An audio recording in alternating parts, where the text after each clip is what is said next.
Amigos, debemos hablar de algo que es casi un tabú en Estados Unidos. Es una verdad que subyace, una verdad que los medios tradicionales, ya sea CNN o Fox News, dedican todo su tiempo de emisión a intentar maquillar. Es la sensación que el estadounidense promedio tiene, todos los días, cuando paga sus facturas, cuando llena el tanque de gasolina, cuando mira el precio de las viviendas. La sensación de que el sueño, por el que le dijeron que luchara, es una farsa. No es solo que las cosas estén difíciles. Es que el propio estándar de vida que definió el siglo XX, la idea misma de que cada generación viviría mejor que la anterior, no está simplemente en riesgo. Ya ha llegado a su fin. Y la élite en Washington, y sus amos en Wall Street, están en absoluto pánico. No porque el sueño haya terminado, sino porque ya no saben cómo ocultarles esta realidad. Están desesperados. Verán, esto ya no es una teoría de la conspiración. No es una opinión marginal. Esto ahora está siendo dicho en voz alta por economistas serios, dentro del propio corazón del imperio. El profesor Richard Wolff, un hombre que ha pasado su vida estudiando el sistema económico estadounidense, finalmente ha puesto el último clavo en el ataúd. Dijo, y cito, el estándar de vida estadounidense se acabó. Y no va a volver. ¿Por qué esta declaración es tan explosiva? ¿Por qué es tan prohibida? Porque es el reconocimiento oficial de que el emperador está desnudo. Esta, amigos, es la tesis central que discutimos aquí en la Brújula Crítica. El imperio americano está en un estado de declive terminal, pero sus élites, ya sean demócratas o republicanas, están atrapadas en un estado de profunda negación psicológica. El colapso ya no es una amenaza externa, es interno. El cimiento económico que permitió a Estados Unidos proyectar poder militar, cultural y financiero a nivel global, ese cimiento está agrietado. Se está pudriendo desde adentro. ¿Y qué hacen en respuesta? En lugar de reparar los cimientos podridos de su propia casa, intenten desesperadamente demostrarle al mundo que todavía mandan. Gritan más fuerte. Apuntan con sus armas. Usan las viejas herramientas del imperio, amenazas militares, sanciones financieras, aranceles comerciales. Pero, como hemos visto repetidamente, las viejas herramientas ya no funcionan. Peor aún, ahora les está saliendo el tiro por la culata. Cada sanción que aplican contra Rusia, acelera la desdolarización. Cada arancel que aplican contra China, aumenta los precios para el consumidor estadounidense. Están amputando el brazo que les da de comer, en un acto de desesperación por mantener una ilusión de control. Lo que el profesor Wolff señala, y que Washington se niega a debatir en público, es que este no es un problema nuevo. No es un problema que comenzó con la pandemia de COVID-19. No es un problema que comenzó con la guerra en Ucrania, como a los medios les gusta repetir para crear un chivo expiatorio. No. Este es un problema estructural, un cáncer que ha estado creciendo durante 50 años. Miremos los hechos.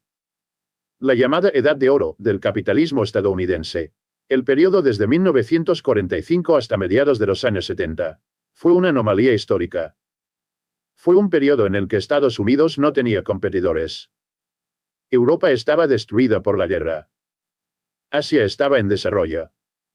Estados Unidos era el único taller del mundo.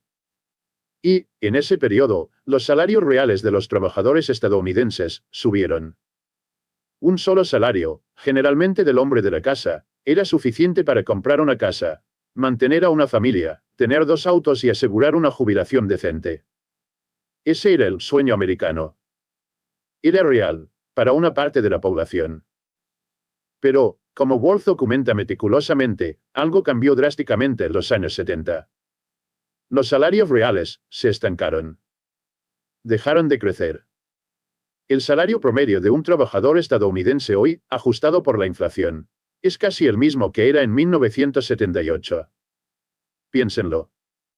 50 años de productividad aumentada, 50 años de avances tecnológicos, y el trabajador no vio un centavo de esa ganancia. ¿A dónde fue todo ese dinero? ¿A dónde fue toda esa riqueza? Se fue a la cima. Se fue al 1%. Se fue a las élites financieras que comandan el imperio. ¿Y por qué sucedió esto? Porque el imperio tomó una decisión estratégica. Las élites en Washington y Wall Street decidieron que era más lucrativo, para ellas, exportar los empleos. Iniciaron el proceso de desindustrialización. Cerraron las fábricas en el llamado Cinturón de Óxido, el Roosevelt, en Ohio, en Michigan, en Pensilvania, y trasladaron esa producción a donde la mano de obra era más barata. Primero a México, luego, masivamente, a China. Lo hicieron en nombre de la eficiencia y la globalización. Pero lo que realmente hicieron fue destruir a la clase media que sostenía a su propio país. Traicionaron a sus propios trabajadores para engordar sus márgenes de ganancia.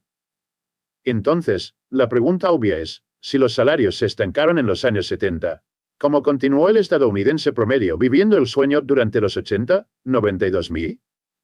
¿Cómo mantuvieron la ilusión de prosperidad por otros 50 años? El profesor Wolf nos da la respuesta, y es brutalmente simple. Usaron 3 mecanismos de afrontamiento. 3 muletas para mantener de pie un sistema económicamente fallido. La primera muleta, duplicaron la fuerza laboral. La entrada masiva de mujeres al mercado laboral, que comenzó en los años 70, se vendió al público como un acto de liberación e igualdad. Y, en muchos aspectos sociales, fue un avance. Pero, económicamente, fue una necesidad absoluta. La familia estadounidense ahora necesitaba 2 salarios para comprar lo que un salario compraba antes. El sistema, silenciosamente, redujo el valor del trabajo a la mitad. Lo que era una opción, se convirtió en una obligación. Pero luego, incluso 2 salarios no fueron suficientes para seguir el ritmo del creciente costo de vida, especialmente en vivienda y salud. Y aquí, amigos, entra la segunda muleta. La muleta que definió la economía estadounidense moderna, la deuda. Cuando los salarios no suben, pero necesitas mantener la ilusión de consumo, ¿cuál es la solución que ofrece Wall Street? Crédito. La década de 1980 vio la explosión de las tarjetas de crédito. Si tu salario no cubre las facturas a fin de mes, no te preocupes, simplemente pásalo a la tarjeta de crédito.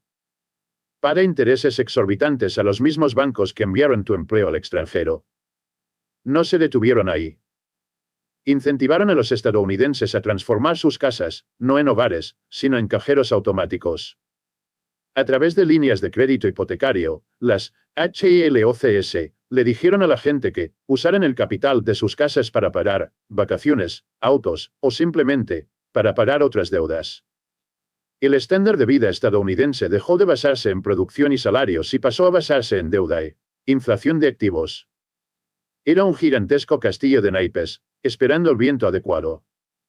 Y entonces, crearon la trampa más cruel y cínica de todas. La tercera muleta, la deuda estudiantil. Las élites les dijeron a 2 generaciones de jóvenes, el sistema industrial está muerto. Los empleos de fábricas se han ido. La única manera de que tengan una oportunidad de alcanzar el sueño americano, que tuvieron sus abuelos, es yendo a la universidad.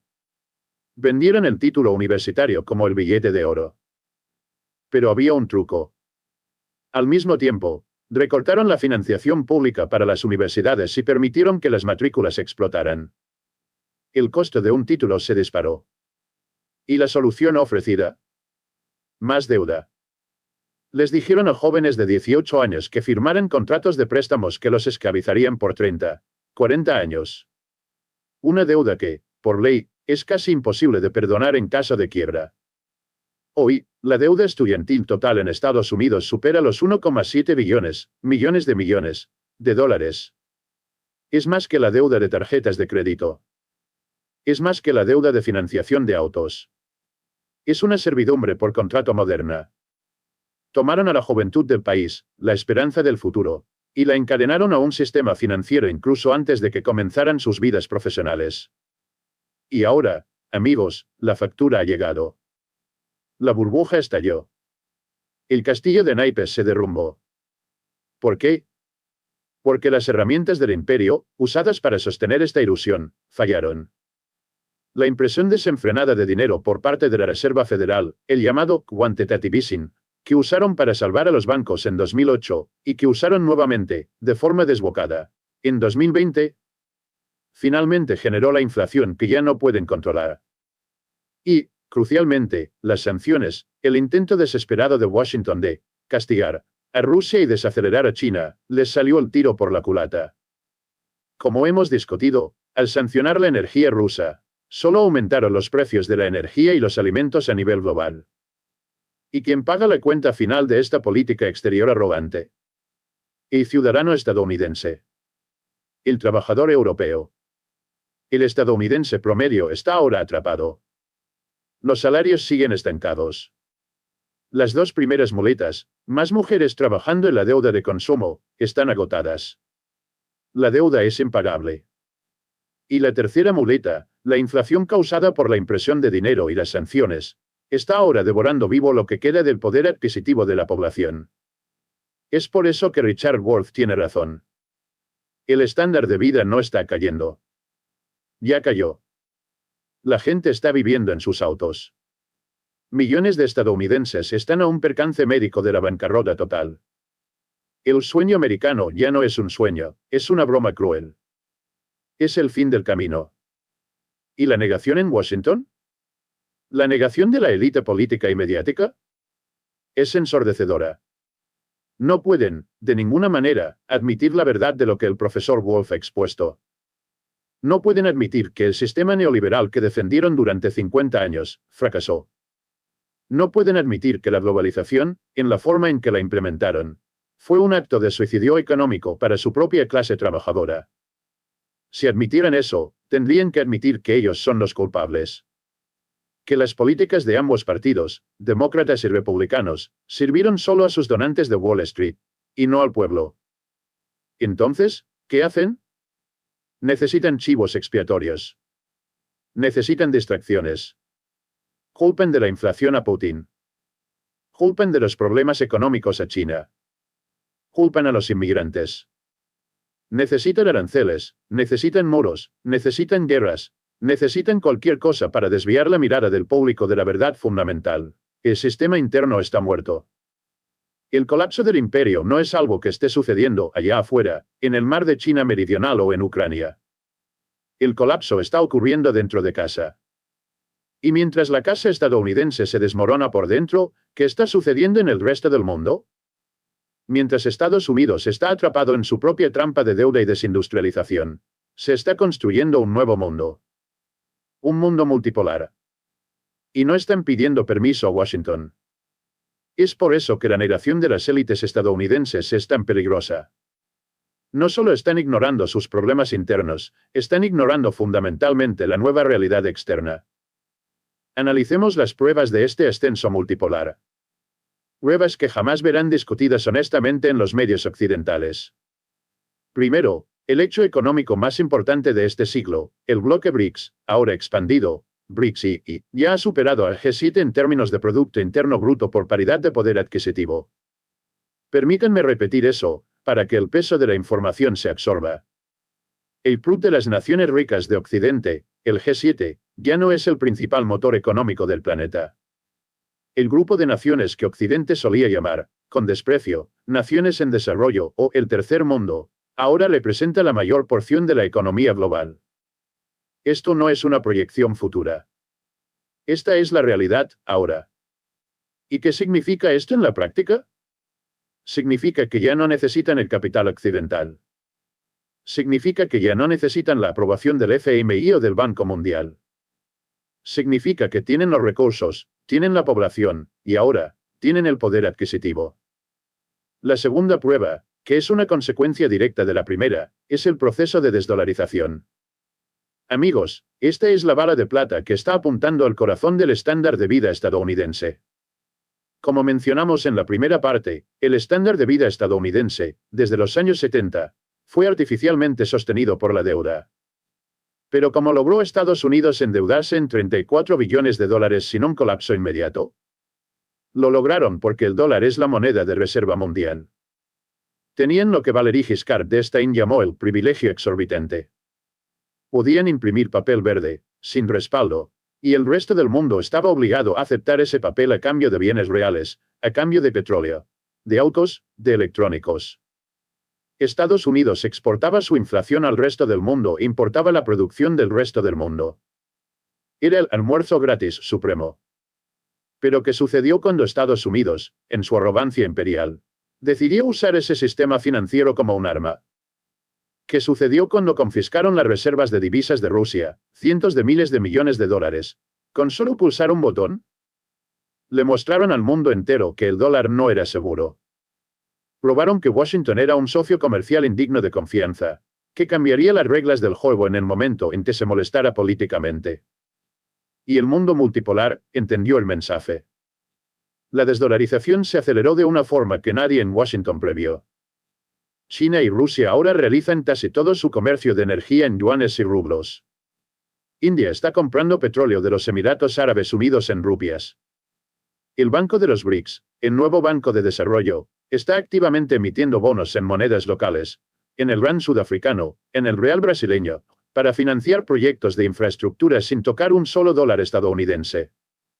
Cada vez que un barril de petróleo se vende sin usar el dólar, el privilegio exorbitante disminuye. Y toda la inflación que Estados Unidos solía exportar, ahora se queda en casa. Regresa para corroer el poder adquisitivo del ciudadano común en Ohio, en Florida, en Texas. El fin del estándar de vida estadounidense, como dijo el profesor Wolf, está intrínsecamente ligado al fin de la hegemonía del dólar. El imperio está perdiendo su fuente de financiación gratuita. La tercera prueba del ascenso multipolar es la realidad industrial y tecnológica. Washington cometió el error estratégico más estúpido de la historia moderna. Se creyeron su propia propaganda. Creyeron que podían exportar toda su base industrial a China, mantener solo los empleos de alto valor, finanzas, software, diseño, y que China permanecería para siempre como la fábrica de baratijas del mundo. ¡Qué error de cálculo catastrófico! China tomó la inversión occidental, tomó la tecnología occidental, y la superó. El ejemplo más flagrante hoy son los vehículos eléctricos. Mientras Estados Unidos todavía debate la ansiedad por la autonomía y sus viejas automotrices, como Ford y GM, luchan por hacer autos eléctricos rentables. China, liderada por empresas como BYD, no solo está dominando el mercado chino. Está dominando el mercado global. Los autos eléctricos chinos son, hoy, fácticamente, mejores y más baratos que sus competidores estadounidenses o europeos. Están inundando los mercados de América Latina, del sudeste asiático, de Australia e incluso de Europa. ¿Y cuál es la respuesta del imperio en negación? ¿Cuál es la respuesta de Washington? ¿Pueden competir? ¿Pueden innovar? No. No pueden. Su respuesta es la desesperación. Su respuesta son los aranceles. Joe Biden impuso un arancel del 100% sobre los vehículos eléctricos chinos. 100%. Eso no es una política comercial. Es un acto de pánico. Es el reconocimiento público de que la industria estadounidense no puede competir. Es la construcción de un muro económico, tratando de aislar al consumidor estadounidense de la realidad de la innovación global. Pero esto solo encarece los autos para los estadounidenses, y fuerza al resto del mundo a alinearse aún más con China. Canadá y México, irónicamente, están corriendo para traer fábricas de BYD, mientras Estados Unidos intenta prohibirlas. El imperio se está aislando incluso de sus propios vecinos. Y, finalmente, la prueba más profunda del cambio, el ascenso de la soberanía. El modelo neoliberal, la idea de que debes privatizar todo, abrir tus mercados, recortar el gasto social y dejar que el mercado, Wall Street, decida el destino de tu país, ese modelo está muerto. Y el mayor ejemplo de esto está justo en la frontera de Estados Unidos, México. Bajo el liderazgo de Andrés Manuel López Obrador, México hizo exactamente lo contrario de lo que el consenso de Washington exigió durante 40 años. AMLO rechazó la privatización. Fortaleció sus empresas estatales de energía, Pemex, petróleo, y CFE, electricidad. Aumentó el salario mínimo, no en un 5 o 10%. Duplicó el salario mínimo real. Lanzó los proyectos de infraestructura más grandes del mundo, como el Tren Maya, usando capital estatal para desarrollar el sur pobre del país. Según el manual neoliberal, México debería haber colapsado. La inflación debería haber explotado. Los inversores deberían haber huido. ¿Y qué sucedió realmente? Lo opuesto. La economía mexicana está creciendo más rápido que la de Estados Unidos. La inversión extranjera está inundando el país, el famoso Nazarín. Y lo más importante, el peso mexicano se ha convertido en la moneda más fuerte del mundo en los últimos años, ganándose el apodo de superpeso. AMLO demostró que el modelo neoliberal estaba equivocado. Demostró que invertir en tu propio pueblo, fortalecer tu soberanía nacional y rechazar los dictados del imperio financiero, es el verdadero camino hacia la prosperidad. El mundo entero, especialmente el sur global, está mirando el modelo mexicano y dándose cuenta de que hay una alternativa. Y esto nos lleva, amigos, al acto final de este drama. El símbolo máximo de la negación imperial. El hombre que personifica la rabia, la confusión y la ilusión del imperio en colapso, Donald Trump. Trump es un personaje fascinante, porque es el síntoma, no la causa. Él entiende, instintivamente, el dolor del cinturón de óxido. Entiende la rabia del trabajador que fue traicionado por la globalización. Fue elegido en 2016 precisamente porque señaló esa herida abierta. ¿Pero cuál es su solución? Su solución es la negación en su forma más pura. Es la fanfarronería. Es el teatro. Trump mira el colapso del estándar de vida estadounidense, documentado por Wolf, y en lugar de atacar la raíz del problema, el sistema financiero de Wall Street que exportó los empleos, ofrece chivos expiatorios. Dice que el problema es el inmigrante que cruza la frontera. Dice que el problema es el muro que no se construyó. Le está diciendo al trabajador de Ohio, que perdió su empleo en la fábrica a manos de China, que su enemigo es el campesino desesperado de Guatemala, y no un CEO multimillonario, de la clase de Trump, que firmó la orden para cerrar la fábrica. Es la distracción más antigua del manual de la élite, dividir y conquistar. Haz que los pobres luchen entre sí, para que nunca miren hacia arriba y vean quién realmente robó su riqueza. ¿Y cuál es la solución económica de Trump? Aranceles.